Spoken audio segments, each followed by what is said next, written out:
Final de semana, até estava aqui conversando com a Mônica Bergamo, ela que trouxe essa informação.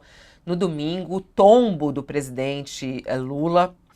O presidente vai repetir nas próximas 72 horas novos exames de neuroimagem para certificar de que há ou não sangramento, né? De que não há, na verdade. O objetivo desse exame é certificar que não há nenhum sangramento ou edema na região atrás do crânio. A região foi lesionada depois de ele escorregar e cair no banheiro. O protocolo ele é considerado padrão nesses casos, quando há um tombo como esse. O boletim médico informou que Lula sofreu um ferimento corto-contuso em região occipital, né? Occipital, que é responsável pela percepção visual e que levou pontos na região atrás da cabeça. Ele levou 5 pontos. Ele foi atendido no Hospital Sírio-Libanês em Brasília, segue sendo acompanhado em casa. Esse acidente, no sábado, divulgado pela Mônica Bergamo, trouxe aí muita preocupação, né? Lula e Janja estavam se preparando para a viagem para a Rússia, estavam finalizando os últimos preparativos. Ele iria participar da cúpula dos BRICS. Por recomendação médica, a viagem foi cancelada. E o que eles disseram é justamente isso. O presidente foi orientado a não fazer a viagem de longa distância, muito tempo dentro do avião. Além disso, ele também precisa passar por novos exames e ficar em observação. Um voo até a Rússia dura mais ou menos 17 horas, o que é muito tempo. A orientação de não viajar nesse momento ocorre justamente pelo risco de aumento de pressão no crânio e de sangramento. Esse risco é maior em pacientes idosos, lembrando que o presidente Lula tem 78 anos, e pela fragilidade dos tecidos, dos vasos sanguíneos. Nós conversamos com o médico Roberto Calil, que atende o presidente. Ele disse que ele deverá ficar sob observação pelas próximas 72 horas, confirmou que amanhã Lula vai fazer novos exames, falou que a decisão de suspender a viagem para a Rússia é algo normal, disse que qualquer pessoa teria os mesmos cuidados, independentemente da idade, a viagem teria que ser cancelada. Calil detalhou que os exames feitos no final de semana apontam que o presidente teve mínimos pontos de hematomas no cérebro por causa de um forte trauma na parte de trás da cabeça. Ainda segundo o médico, é pouco provável que esse hematoma evolua. Bom, vamos lá, Josias. Um tombo num idoso sempre é algo que causa preocupação, né? Todos nós aqui temos casos na família, sabemos como é que funciona, mas estamos falando aqui do presidente Lula. Muitas vezes a gente esquece, mas ele tem já a idade avançada, 78 anos. Esse é um cuidado aí necessário, segundo a equipe médica. A gente tem que saber mais detalhes também com esses novos exames e saber quais são as consequências. Mas pelo que os médicos dizem, o presidente está bem, né, ô Josias?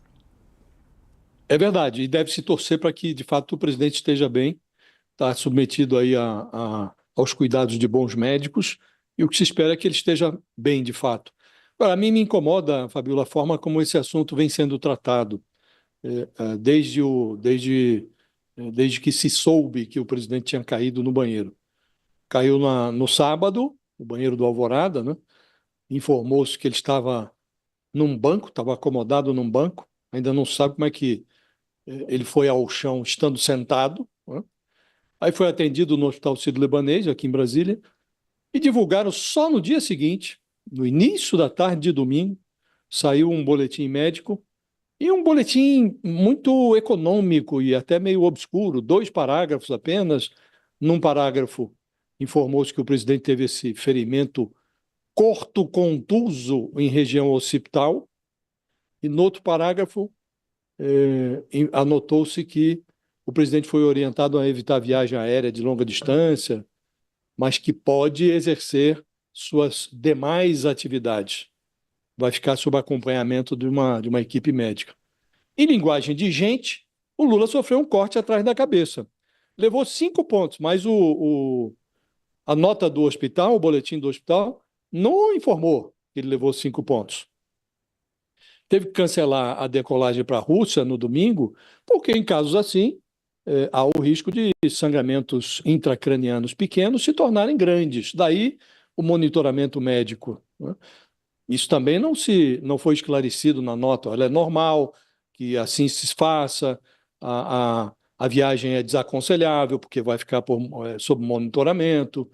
E ao longo de todo o domingo, auxiliares do Lula se esmeraram em atenuar os reflexos dessa queda. Todas as versões, o paciente sofreu um ferimento leve, que é incapaz de alterar a rotina, a consciência, que está tudo normal. Disse que ele participa da reunião dos BRICS, lá na Rússia, por videoconferência, começa nessa terça-feira, né? E informou-se também que ele despacharia normalmente no Planalto. Eu fui ao site do Palácio do Planalto, agora cedo, para saber qual seria a agenda do presidente nessa segunda-feira. Não há agenda, não foi divulgada nenhuma agenda. Numa entrevista à Globo News, o médico Roberto Calil, que falou conosco também, ele disse que o Lula está bem, mas que vai fazer novos exames, como repetiu para nós, e o trauma não foi pequeno, segundo ele, teve inclusive que dar ponto, algo que, como disse, não estava no boletim médico, e ele esclareceu que foi detectado ali uma pequena hemorragia cerebral na região frontotemporal do encéfalo. Por isso é preciso monitorar, é preciso verificar se essa hemorragia não evolui, né? Daí a necessidade de fazer novos exames. Saúde de presidente, Fabíola, não é coisa com a qual se deva especular, né? Então, para evitar dissabores, o Lula e os doutores que estão atendendo ele deveriam disciplinar a divulgação das notícias sobre questões médicas, falam os médicos, de preferência por meio de comunicados oficiais. Assessores, ministros, esses falam sobre as intercorrências administrativas e não sobre medicina, né? Cabe a ministro, assessor, ficar dizendo o presidente está muito bem, foi leve, foi isso, foi aquilo. Isso não é coisa para assessor, isso é coisa para médico, né? E todos deveriam, de preferência, evitar obscuridades. Deveriam se expressar com transparência absoluta. Se o presidente está bem, parece que está, e torce-se para que esteja, convém tratar dessa questão com absoluta transparência e não com notas econômicas, depois necessitam de esclarecimentos adicionais. O doutor Roberto Calil é o médico do presidente, veio, se deslocou de São Paulo para Brasília, mas ele nem assina a nota oficial. Outros dois médicos assinam a nota, né? O boletim do Sírio-Libanês aqui de Brasília, né? Então, acho que convém, ainda há tempo para isso, Fabiola, decretar transparência absoluta nesse caso e divulgar as coisas como elas são, sem meias palavras. E, como você disse, isso acontece. O presidente tem 78 anos, ninguém está livre de uma queda no banheiro. Agora, está tudo meio bambo na divulgação desse episódio, né? Desde o início, né? Diz que o presidente estava sentado. Como é que alguém sentado vai ao chão assim, dessa forma, né? Então, acho que ainda há tempo para disciplinar isso e decretar ou impor uma transparência absoluta à divulgação desses fatos todos. A falta de transparência, né, ou de uma informação mais clara, faz com que comece a pipocar um monte de coisa nas redes, né? E as Claro. pessoas são bem maldosas, né? A gente vê aí pelas redes sociais a quantidade de memes que já estão saindo, envolvendo a Janja, envolvendo o presidente Lula, com essa queda. E isso, né, é ruim para o governo, né, Thales? Isso é muito normal em todos os casos de presidentes que sofrem pequenas intercorrências, ter uma série de memes, ter uma fofocada em torno. Isso é normal. Não considero nada de anormal que tenha ocorrido no momento. Acho que essa, esse incidente e é perigoso, realmente tem seu perigo, um corte aqui atrás, e você cair assim, qualquer idade, isso seria perigoso, 78 anos é mais ainda, mas, de qualquer maneira, tem um lado positivo, se assim, que o presidente não precisará ir à Rússia nesse momento, seria desagradável para ele, no mínimo, né, ver o Lula lá ao lado do Putin, a mídia explorando. Se o pessoal explora um incidentezinho desse, né, uma queda no banheiro, você imagina ele lá do lado do Putin falando alguma coisa, qualquer coisa que ele falasse ia ser maximizada, né? Lula disse que é muito amigo do Putin, pronto, virou manchete.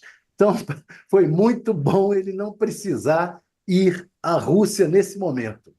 Tem esse lado, digamos, positivo, apesar de um caso desse ser muito chato, ser ruim mesmo, e tem um outro lado negativo, é que ele estava programado com algumas atividades de campanha, e não vai ocorrer mais, e isso para aqueles, como Boulos, a quem ele apoia, não é bom.